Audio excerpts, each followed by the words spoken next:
இன்றைக்கி நம்ம வீடியோவில் எங்கள் அரபி வந்து இந்த தோட்டத்தை சுற்றி பார்க்குறதுக்கு வாங்கி வச்சுருக்க காரு. இது அவங்க கெஸ்ட்டு பிள்ளைங்க எல்லாம் வந்ததுன்னா தோட்டத்தை சுற்றி காட்டுறதுக்கு இதில் உட்கார வச்சு சுற்றி காட்டுறதுக்கு. அது இந்த வண்டி போகிறதுக்கு ஒரு தோட்டத்தை சுற்றி ரோடு போட்டிருக்கான். இந்த பாருங்கள், இந்தமாரி கல் பதிச்சு ரோடு போட்டிருக்கான். இதேமாரியே 2 வண்டி அந்தாண்ட ஒரு வண்டி மூடி போட்டிருக்கு.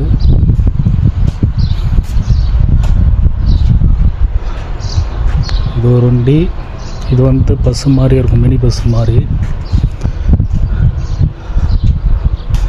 இதெல்லாம் வந்து தராச்சி. இது பெருசு வந்து 2, இந்தமாரி சின்னது வந்து 1, பச்சை பிள்ளைங்கெல்லாம் ஓட்டுறது 1. எல்லாம் அந்த அவங்கவுங்களுக்குன்னு தனித்தனியாக வண்டி எல்லாம் வாங்கி வச்சுருக்கான். வண்டி பிடிச்சிருந்தனாக்க லைக் பண்ணுங்கள், ஷேர் பண்ணுங்கள், கமெண்ட் பண்ணுங்கள்.